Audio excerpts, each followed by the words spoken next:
Good morning everyone. সকালবেলা ready হয়ে বেরিয়ে পড়েছি। আর আকাশটা দেখো আজকে এত সুন্দর, ঠিক শরতের আকাশের মতো, যেন মনে হচ্ছে প্যাজা প্যাজা তুলো মেঘ আকারে ভেসে বেড়াচ্ছে। আর আমি পৌঁছে গেছি সকাল সকাল সাউথ সিটিতে। এত সকাল সকালই এসেছি, এদিকে দেখো চারিদিক ফাঁকা। তার কারণ আজ সকালবেলা আমরা চলে এসেছি মর্নিং শোতে মুভি দেখতে। এখানে মিস্টার অধিকারী অলওয়েজ লেট, তো চলে এসেছে সেও। ইন্ডিপেন্ডেন্স ডে উপলক্ষে সাউথ সিটিটা সাজিয়েছে। সন্ধেবেলা গেলে তো প্রচুর ভিড়, কিন্তু এখন যেহেতু সকালবেলা একদমই ভিড় ছিল না, সম্পূর্ণ মলটাই ফাঁকা, যার জন্য সেই আন্দাজে একটু ভালো করে ফটোশ্যুট করে তারপর যাচ্ছি এখন মুভি দেখতে। হাতে অনেকটাই টাইম ছিল, যার জন্য মানে খুবই ধীরে সুস্থে রয়ে শোয়ে আমরা চলেছি আইনক্সের দিকে। তো ফাইনালি এখন আইনক্সে এসে গেছি।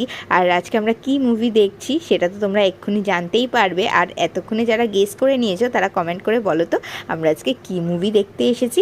যেহেতু হাতে অনেকটা সময় ছিল, সবাই এখানে ওয়েট করছিল। দেখো আমরা কিন্তু মহাবতার নরসিংহম দেখতে গেছিলাম। তো এখানে ফাইনালি আমরা সবাই ওয়েট করছি, 10:05 শো ছিল আমাদের। তারপরে ফাইনালি হাতে 3D গ্লাসটা পেয়ে গেলাম এবং আমরা কিন্তু হলের মধ্যে চলে এসেছি।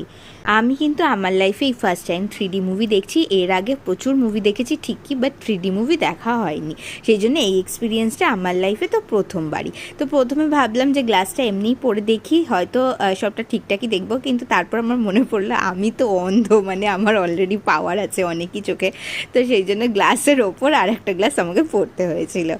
তারপর এখানে মুভিটা স্টার্ট হয়েছে। আর মুভিটা এত ভালো, তোমরা যারা যারা দেখেছো তারা তো নিশ্চয়ই জানো। আমি অনেকটা লেট করেই দেখতে গেছি, আর ভীষণ ভালো লেগেছে মুভিটা আমাদের সবারই। মানে প্রথম থেকে শেষ অবধি একটাও মানে চোখের যেন পলক ফেলবার মতন নয়, এই রকমভাবে মুভিটা দেখলাম। আর খুব ভালো লাগলো মুভিটা দেখে। তারপর সেখান থেকে বেরিয়ে তোমাদের দেখিয়ে দিলাম যে সাউথ সিটিটা ইন্ডিপেন্ডেন্স ডে উপলক্ষে কীরকম সাজিয়েছিল। তার